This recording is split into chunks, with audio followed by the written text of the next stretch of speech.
اعوذ باللہ من الشیطان الرجیم بسم اللہ الرحمن الرحیم رب اشرح لی صدری ویسر لی امری واحلل عقدۃ من لسانی یفقہوا قولی۔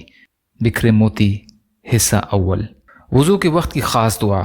حدیث شریف میں آیا ہے کہ جو شخص وضو کرتے وقت نیچے دی گئی دعا کو پڑھتا ہے اس کے لیے مغفرت کا ایک پرچہ لکھ کر اور پھر اس پر مہر لگا کر رکھ دیا جاتا ہے۔ قیامت کے دن تک اس کی مہر نہ توڑی جائے گی اور وہ مغفرت کا حکم برقرار رہے گا۔ سبحانک اللہم و بحمدک استغفرک و اتوب الیک۔ حسن حسین، 3 بڑی بیماریوں سے بچنے کا نبوی آسان نسخہ۔ حضرت قبیصہ بن مخارق رضی اللہ تعالی عنہ فرماتے ہیں کہ میں حضور صلی اللہ علیہ وسلم کی خدمت میں حاضر ہوا۔ حضور صلی اللہ علیہ وسلم نے پوچھا، کیوں آئے ہو؟ میں نے عرض کیا، میری عمر زیادہ ہو گئی ہے، میری ہڈیاں کمزور ہو گئی ہیں، یعنی میں بوڑھا ہو گیا ہوں۔ میں آپ کی خدمت میں اس لیے حاضر ہوا ہوں تاکہ مجھے آپ وہ چیز سکھائیں جس سے اللہ تعالیٰ مجھے نفع دیں۔ حضور صلی اللہ علیہ وسلم نے فرمایا، تم جس پتھر اور پیڑ اور ڈھیلے کے پاس سے گزرے ہو اس نے تمہارے لیے دعائے مغفرت کی ہے۔ اے قبیصہ، صبح کی نماز کے بعد 3 دفعہ سبحان اللہ العظیم و بحمدہ کہو، اس سے تم اندھے پن، کوڑھی پن اور فالج سے محفوظ رہو گے۔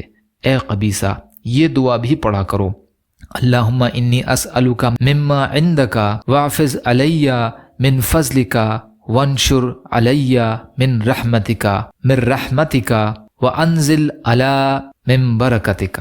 اے اللہ، میں ان نعمتوں میں سے مانگتا ہوں جو تیرے پاس ہیں، اور اپنے فضل کی مجھ پر بارش کر اور اپنی رحمت مجھ پر پھیلا دے اور اپنی برکت مجھ پر نازل کر دے۔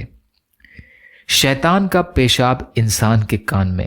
حضرت ابن مسعود رضی اللہ عنہ فرماتے ہیں کہ جناب نبی کریم صلی اللہ علیہ وسلم کے سامنے ایک آدمی کا ذکر کیا گیا کہ وہ صبح تک سوتا ہی رہتا ہے، نماز کے لیے بھی نہیں اٹھتا، تو آپ صلی اللہ علیہ وسلم نے ارشاد فرمایا، یہ ایسا آدمی ہے جس کے کانوں میں شیطان پیشاب کرتا ہے۔ تاریخ جنات اور شیاطین سے لیا گیا ہے، بخاری اور مسلم کی حدیث ہے۔